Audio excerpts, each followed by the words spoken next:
The educational materials presented here were developed by students and faculty of the Department of Food Science and Human Nutrition at Iowa State University.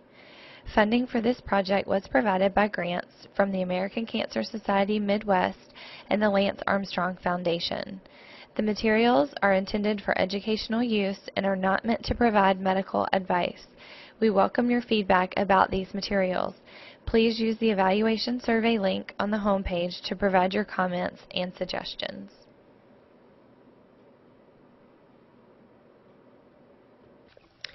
As we get started examining this topic, here's a question for you to think about.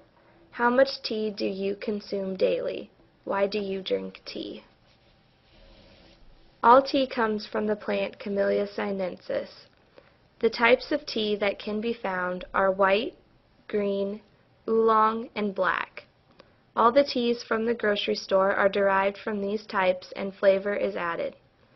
The type of tea is determined by when the tea is harvested or the time the tea is picked. The amount of oxidation that occurs also plays a role. Oxidation occurs when the picked leaves are exposed to the air. The leaves then react with the oxygen in the air and start to turn brown. This is similar to what happens when leaves fall from a tree.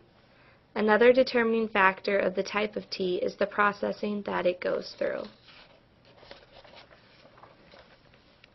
Tea is grown in China, India, Japan, Sri Lanka, and Taiwan.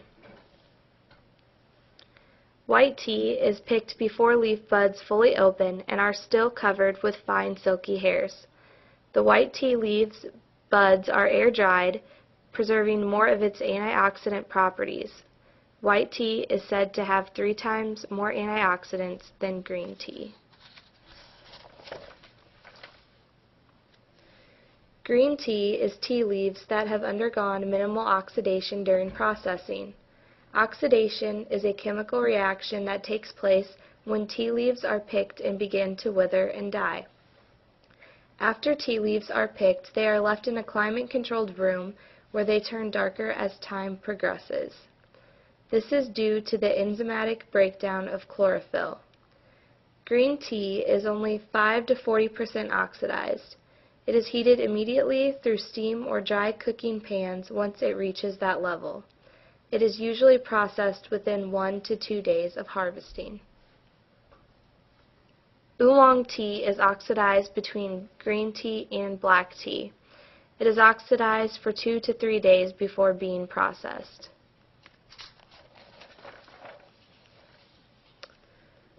Black tea is formed when the leaves are allowed to completely oxidize.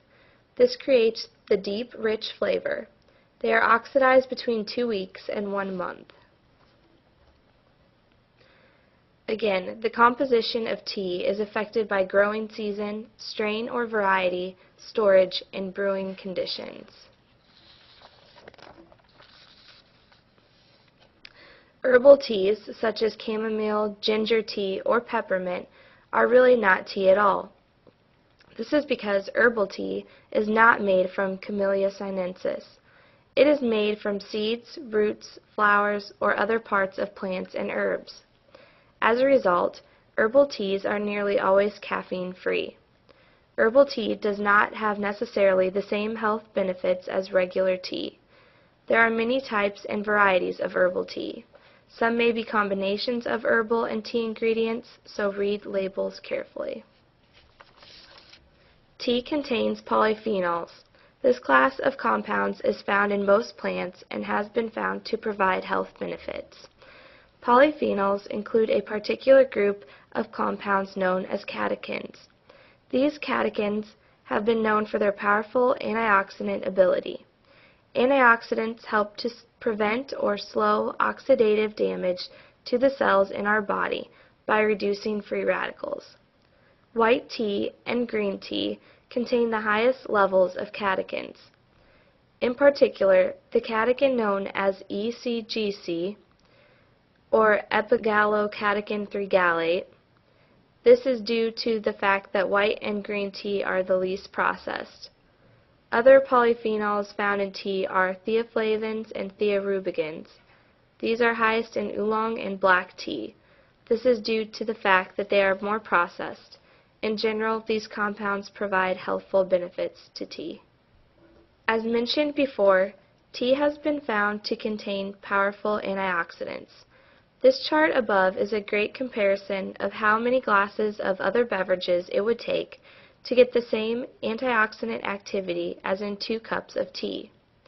As you can see, 2 cups of tea is equal to 1 glass of red wine, 3.5 glasses of beer, 7 glasses of orange juice, 12 glasses of white wine, or 20 glasses of apple juice.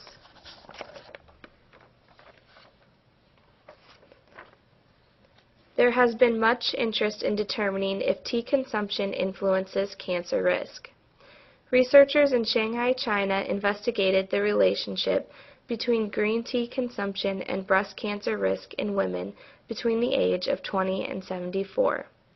About 3,400 women have been diagnosed with breast cancer, cancer cases, and a similar group were cancer-free or control. The participants were interviewed to determine what age they began to drink green tea. Frequently, they consumed tea and what strengths and types of tea they consumed. In this population, women who regularly consumed green tea had a 12% lower risk for developing breast cancer. In postmenopausal women, drinking green tea for less than 6 years significantly reduced the risk of breast cancer. Another interesting finding was that as the amount of dry tea leaves consumed per month increased, there was a trend toward decreased risk of breast cancer in premenopausal women.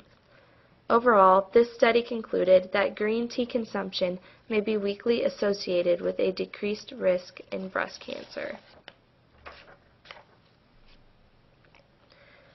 A meta-analysis is a statistical comparison of many separate research studies that provides an overarching view of the relationships between a dietary factor and cancer risk. By combining all of the relevant studies, a very powerful assessment of the data can be achieved. Based on several such meta-analyses, it has been concluded that regular consumption of green tea has a slight beneficial effect on reducing breast cancer risk. With increased green tea consumption, more than 3 cups a day, the rate of cancer reoccurrence was found to be reduced in women with previously diagnosed breast cancer. So the role for green tea in breast cancer is relatively weak, but clearly shows no increased risk associated with green tea consumption. A similar meta-analysis has been done to determine the role for green and black tea consumption in the risk of lung cancer. Researchers compared data from 22 separate studies that examined green and black tea consumption in lung cancer risk. From this analysis, the highest consumption of green tea was associated with reduced risk of lung cancer. In fact, green tea consumption of 2 cups per day was associated with an 18% decreased risk of developing lung cancer. Consumption of black tea did not provide any protective effect against lung cancer. The American Institute for Cancer Research and the World Cancer Research Fund recently collaborated with research scientists to evaluate the entire body of evidence relating food, nutrition, and physical activity with the prevention of cancer. The resulting document shown here was published in 2007 and provides an excellent resource for understanding the links between diet and cancer. This information can be accessed by anyone at the AICR website. After reviewing all relevant data concerning the role of tea in cancer, it was concluded that the evidence was too limiting in amount, consistency, or quality to clearly associate tea with a preventative role in cancer. Therefore, while studies with components of tea suggest it plays a preventative role in cancer, much more research needs to be done.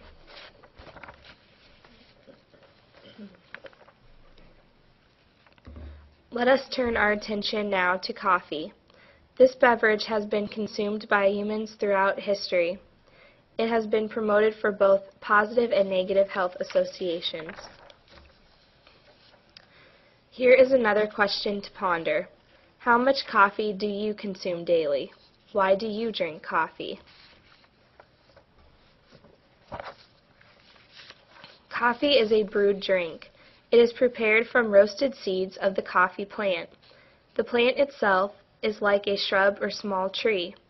The coffee beans are inside a red or purple fruit. Coffee is often known for its high caffeine content.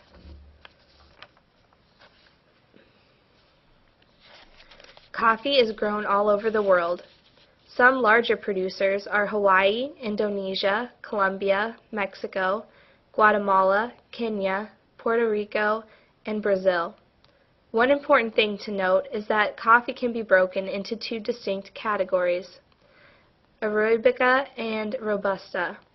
Arabica coffee comes from high altitudes and is of high quality. This type of coffee would be found in Brazil and Colombia. Robusta is from lower altitudes and has a hearty taste. This would be found in Kenya. In general, coffee consumption has been found to provide a weak protective effect against a variety of cancers. Coffee is comprised of a wide variety of chemical compounds which give it the range of aromas and tastes that consumers enjoy. It is likely that some of these compounds contribute to the health benefits of coffee. Coffee contains two specific diterpenes, cafestol and coal, which are unique to the coffee bean. Diterpenes belong to a large and varied class of hydrocarbons. It has been proposed that compounds in coffee such as these may contribute to the anti-carcinogenic effect of coffee. Coffee, like tea, also contains polyphenols. Lignans and flavonoids are found in coffee, and both are known to have anti-carcinogenic properties. Another component of coffee is chlorogenic acid. Chlorogenic acid may be associated with moderating the rate of glucose release into the bloodstream after a meal and increasing insulin sensitivity. Both of these effects would be beneficial in protecting from diabetes. Chlorogenic acid also has antioxidant effects which may reduce cancer risk. In a recent review by the Science associated with coffee consumption and cancer risk, it was found that drinking more than 3 cups of coffee per day was associated with a slight increase in a specific form of gastric cancer, but not with other forms of gastric cancer. Cancers of the pharynx, larynx, and esophagus were not affected by consumption of coffee.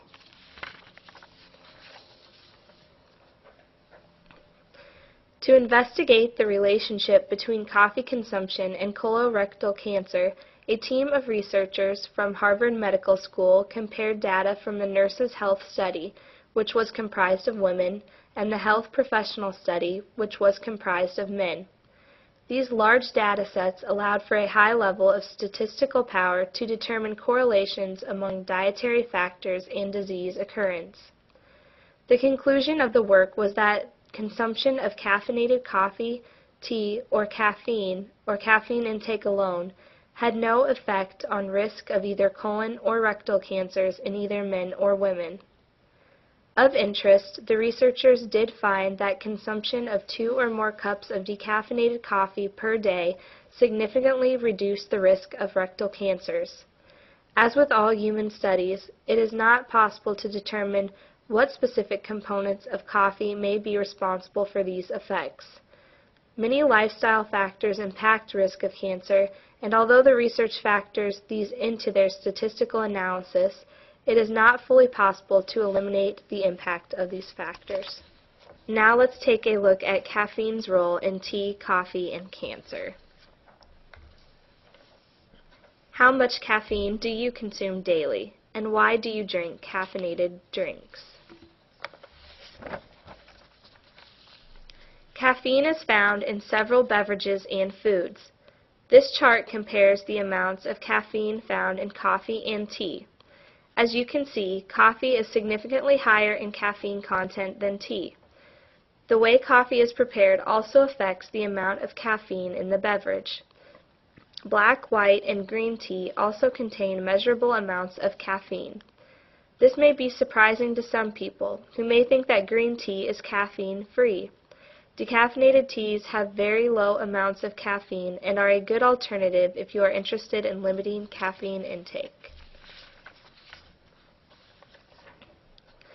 The caffeine content in brewed coffees averages between 100 and 200 milligrams per cup, while the amount in regular tea ranges from about 40 to 100 milligrams. This chart lists a variety of beverages, foods, and medicines with their caffeine content. Note that caffeine content is not required to be included on the food label, so finding the amount of caffeine in a product may take some investigation. There are several websites where this information can be found, including those of the manufacturer of the product and also at the Mayo Clinic Nutrition website. Where does your favorite beverage compare? Are you surprised by where it falls in comparison to other products? Something that may be surprising is the amount of caffeine in 2 tablets of extra-strength Excedrin is 130 milligrams. This is about the amount provided in a cup of coffee and is delivered in 2 pills. Now that you have an idea of how much caffeine is in some popular beverages, let's take a look at how caffeine affects the body. Caffeine stimulates the central nervous system. It makes you more alert and boosts energy. For these reasons, it is used in many over-the-counter pain relievers, such as Excedrin migraine. How much caffeine is considered safe to consume? There are no standards for caffeine consumption. However, a range of 500 to 600 milligrams per day is considered to be safe. This would be around 4 to 7 cups of strong coffee, 3 to 4 Grande Starbucks vanilla lattes, 9 to 11 cans of Mountain Dew, or 6 to 8 small cans of Red Bull. Very high caffeine consumption has serious impacts on health, including restlessness, anxiety, irritability, and headache. Some people may be very sensitive to caffeine intake and need to limit their consumption to avoid feeling jittery or anxious. It is also possible to develop a sort of tolerance or dependency on caffeine, and sudden reduction in intake may cause headaches or withdrawal-like symptoms. These are typically mild and short-lived as the body adapts to a lower caffeine intake. There are many factors that affect the amount of caffeine each individual can consume before facing the negative side effects. Caffeine sensitivity is different depending on body mass, age, smoking habits, drug or hormone use, and stress. Individuals should monitor their caffeine intake and adjust the amount to find a good balance. Several studies have examined the association between the consumption of carbonated soft drinks containing caffeine and cancer risk.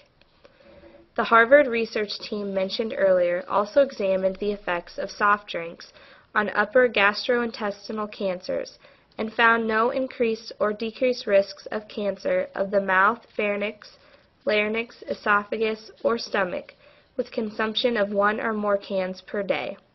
Because many of the soft drinks consumed in the U.S. contain sugars, there is potentially an increased risk associated with cancers of the breast and colon in persons consuming these beverages due to increased body fatness. However, when examined separately from body fatness, consumption of soft drinks does not appear to increase the risk of cancer. Coffee, tea, and other caffeinated beverages do not appear to increase the risk of any forms of cancer, and in fact may provide a protective effect on some forms of cancer. Caffeine-containing beverages, coffees, and teas are widespread in the marketplace. Children and teens are increasingly consuming these products at younger ages. These products may contain high amounts of sugar and low amounts of the beneficial compounds found in coffee or tea. It is always wise to read labels carefully and to monitor sugar and caffeine consumption, especially in children. The impact of lifelong exposure to caffeine has not been assessed. However, caffeine has been consumed by humans throughout history. Further research will be needed to more fully understand the many compounds found in coffee and tea and to identify their role in the cancer process. Coffee and tea are clearly safe and enjoyable beverages that can be part of a healthy lifestyle.